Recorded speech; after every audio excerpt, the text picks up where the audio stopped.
विधान परिषद निवडणुकीसाठी महाविकास आघाडीकडून उद्धव ठाकरेंचीच उमेदवारी जाहीर होईल अशी अपेक्षा होती. काँग्रेसनेही तसा आग्रह धरला होता. मात्र स्वतः उद्धव ठाकरेंनीच शिवसेनेकडून अंबादास दानवे यांची उमेदवारी जाहीर केली आहे.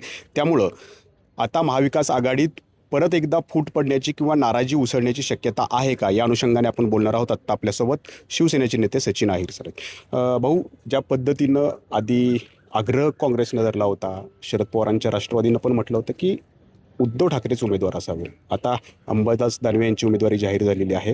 महाविकास आघाडीत फूट पडेल? बघा, न्यायिक दृष्टिकोनातून राज्यसभेची सीट असेल किंवा मग नंतर आता विधान परिषदची असेल, ज्यावेळी ती आपली अपेक्षा होती आणि ती उमेदवारी पक्षाला मिळालेली आहे. आता पक्षाने कुठचा व्यक्ती द्यायचं, काय द्यायचं, तो अधिकार त्या त्या पक्षाचा आहे. परंतु नक्कीच काँग्रेस पक्षाचा आदर ठेवून काँग्रेस पक्षाचे ज्येष्ठांनी आणि विशेषतः प्रदेशाध्यक्षांनी पण येऊन आदरणीय पक्षप्रमुखांना विनंती केली होती की आपण महाविकास आघाडीचा चेहरा म्हणून राहावं. आणि तशी अपेक्षा आमच्या सर्व आमदारांची पण होती.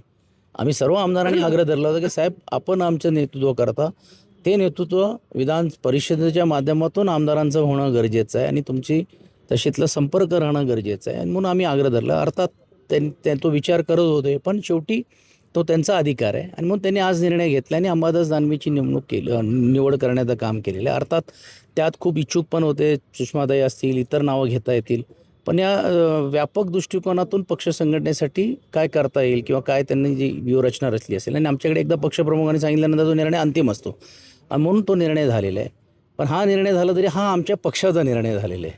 आणि एक गोष्ट आम्हालाही माहीत आहे की आमच्याकडे संख्या 20 आहे, 10 अधिक राष्ट्रवादीची आम्हाला मिळणारच.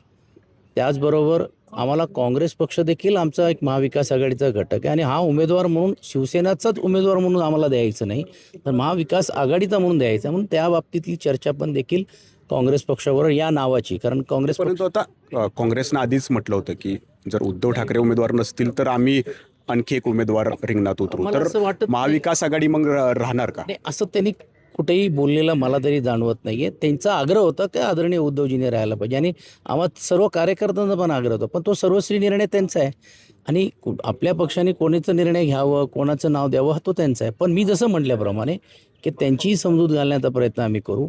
आणि कारण शेवटी आम्हाला या निवडणुकीला सामोरे जाताना महाविकास आघाडी म्हणूनच जायचं आहे आणि तशातच संवाद हे काँग्रेस पक्षाच्या ज्येष्ठांबरोबर चाललेलं आहे. राऊतसाहेब 2 दिवस पक्षाचे कामासाठी पुणे जिल्ह्यामध्ये दौऱ्यावरती आहेत. आज संध्याकाळपर्यंत ते त्यांच्याशी संपर्क करून घेऊन तो तिढा जे निर्माण झालेला नाही आहे पण चर्चेच्या माध्यमातून सोडवण्याचं काम करतात.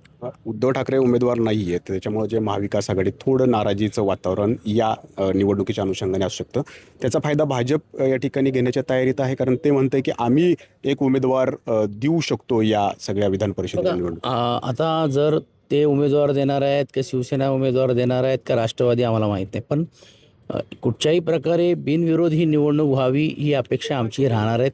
आणि तशीतलीच अपेक्षा आम्ही राज्यसभेमध्ये पण देखील करण्याचं काम केलं. तसं असतं तर आम्ही पण देखील उमेदवारी देण्यापुरता दिली असती, पण ती भूमिका आम्ही घेतलेली नाही आहे. तर अशी अपेक्षा आहे की तेच दृष्टिकोन ठेवून त्यांनी तसं या निवडणुकीला सामोरे जायला पाहिजे. पण तशी वेळ आली तर ती चर्चा आम्ही त्यांच्यावर करू. काँग्रेस उमेदवार देईल मग? त्यांनी देऊ नये आणि देणार नाही यासाठी चर्चा ही आमच्याकडनं जी होणं अपेक्षित आहे ती आम्ही निश्चितपणे करू. निवडणूक बिनविरोध होईल अशी आमची अपेक्षा आहे. जशी राज्यसभेची निवडणूक बिनविरोध झाली तशीच विधान परिषदेची निवडणूक बिनविरोध व्हावी. वेळ पडल्यास मुख्यमंत्र्यांशी आम्ही संवाद साधू, असं या ठिकाणी सचिन अहिर म्हणतायत.